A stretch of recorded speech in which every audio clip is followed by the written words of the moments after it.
Hello दोस्तों, welcome back to my channel Kamaal Pathshala में आपका स्वागत है। दोस्तों, मैं आज 12वीं यानी 12th का बायोलॉजी का जीव विज्ञान का ऑब्जेक्टिव डिस्कस करने वाला हूँ। तीसरा चैप्टर मानव जनन का ऑब्जेक्टिव आप लोग के साथ डिस्कस करने वाला हूँ। और चलिए तो ओपन करते हैं सबसे पहले मानव जनन चैप्टर को। तो आप लोग को दिख रहा होगा आंसर के साथ भी, और तो हिंदी मीडियम में है, आप लोग पहले जान लें। तो चलिए पढ़ते हैं पहला क्वेश्चन। इनमें से कौन जन्म दर नियंत्रण की शैल्य विधि है? तो इसमें क्या कह रहा है कि बर्थ कंट्रोल क्या का एक टेक्निक कौन सा है? तो पहला ऑप्शन है ट्यूबेक्टोमी, दूसरा ऑप्शन है वैसेक्टोमी, तीसरा ऑप्शन है option A and option B दोनों, और चौथा ऑप्शन है ऑप्शन डी जो है इनमें से कोई नहीं। तो दोस्तों मैं बता दूं, इसका आंसर है option C, tubectomy vasectomy. Tubectomy होता है जो कि फीमेल यानी औरतों में, लेडीज में होता है, और वैसेक्टोमी जो कि होता है पुरुष में होता है। तो ट्यूबेक्टोमी जो फैलोपियन ट्यूब है उसको कट करके उसमें उसको ब्लॉक कर दिया जाता है। वैसेक्टोमी जो है वैसा डिफरेंशियल जो होता है जिससे स्पर्म निकलता है और उसको कट करके ब्लॉक कर दिया जाता है।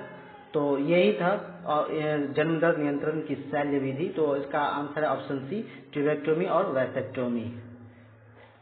अब चलते हैं दूसरा क्वेश्चन पे। इनमें से कौन क्लाइटोरिस का समजात अंग है? तो इसमें बोल ये रहा है कि क्लाइटोरिस का एक सेम क्लाइटोरिस जैसा ही कौन सा ऑर्गन होता है? तो चलिए हम ऑप्शन दिया है उसको डिस्कस कर लेते हैं। ऑप्शन ए योनि है, ऑप्शन बी लिंग है, option C option A and option B दोनों, और ऑप्शन डी इनमें से कोई नहीं। तो दोस्तों मैं बता दूं, इसका आंसर है ऑप्शन बी लिंग। और योनि नहीं होगा क्योंकि योनि के ही ऊपरी साइड में क्लाइटोरिस होता है, जैसे कि एक पुरुष में लिंग होता है, सेम उसी का समजात योनि भी होता है, सॉरी क्लाइटोरिस भी होता है, लिंग का समजात ही। जैसे एक सेंसनल ऑर्गन है लिंग होता है, वैसे ही फीमेल में यानी औरतों में क्लाइटोरिस एक सेंसनल ऑर्गन होता है। तो दूसरा क्वेश्चन का आंसर है ऑप्शन बी लिंग यानी पेनिस। फिर उसके बाद हम चलते हैं ऑप्शन क्वेश्चन नंबर तीसरा में। मासिक चक्र पाया जाता है किसमें? मासिक चक्र पाया किस में जाता है, किस में मासिक चक्र होता है? यानी जो मेंस्ट्रुअल साइकिल होता है, एमसी होता है लेडीज में, खास करके समझने के लिए मैं आपको एक लेडीज का ही एग्जांपल दूंगा।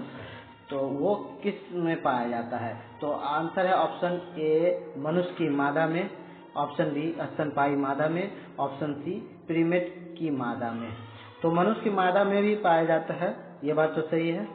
और ये इसमें आंसर दिया प्रीमेट की मादा में, तो आंसर है इसका प्रीमेट की मादा में। यहाँ तो मनुष्य की मादा में भी होता है, मनुष्य का जो मादा जात होता है यानी फीमेल यानी औरत, तो उसमें भी होता है। तो चलते हैं हम चौथा नंबर क्वेश्चन पे। इनमें से किनका स्वर उच्च पिच स्वरमान का होता है? यानी इनमें से बोला गया है कि ऑप्शन ए पुरुष, ऑप्शन बी स्त्री, ऑप्शन सी किन्नर हिजड़ा या छक्का जो बोलते हैं, ऑप्शन डी इनमें से कोई नहीं। तो बोला गया है कि इन ऑप्शनों में से किसका जो पिच स्वरमान उच्च होता है, यानी हाई पिच साउंड किसका होता है? तो हाई पिच साउंड स्त्री का होता है और लो पिच साउंड पुरुष का होता है। यानी हाई पिच साउंड किसका होता है? ऑप्शन बी स्त्री का। और फीमेल में हाई पिच साउंड होता है और मेल में लो पिच साउंड होता है। अब फिर हम बढ़ते हैं 5वें नंबर क्वेश्चन पे। तो मानव स्त्रियों में अंडे का निर्माण होता है किसमें?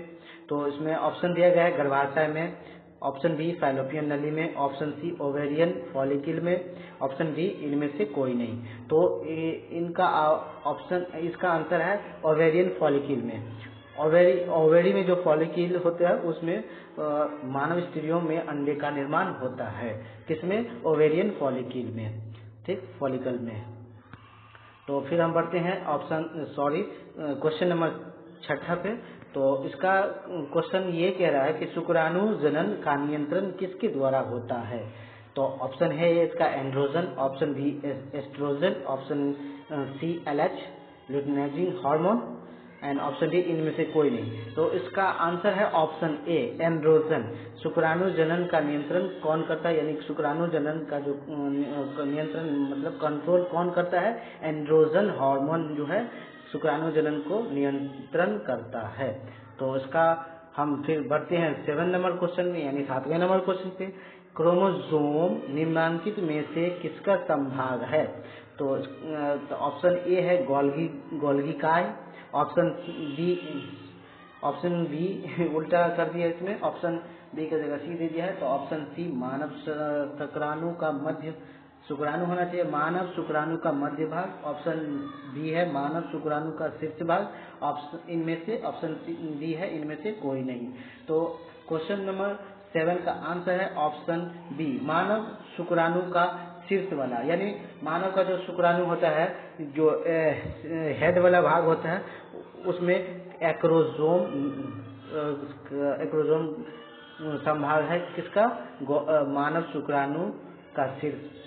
एक्रोजोम निम्नलिखित में किसका संभाग है? एक्रोजोम मानव शुक्राणु का शीर्ष का संभाग है। तो फिर बढ़ते हैं 8वें नंबर क्वेश्चन पे। एस्ट्रोजन और प्रोजेस्टेरोन स्रावित होता है कहाँ से? इसका मतलब ये हुआ कि 8वां क्वेश्चन कह रहा है कि एस्ट्रोजन और प्रोजेस्टेरोन कहाँ से स्रावित होता है, यानी कहाँ से सिक्रीट होता है। तो ऑप्शन है ए अंडाशय, ऑप्शन बी है वृषण, ऑप्शन सी है अपरा एंड ऑप्शन डी है किडनी। तो इसका आंसर है अपरा। फिर हम 10वें नंबर क्वेश्चन पे चलते हैं। 9वां नंबर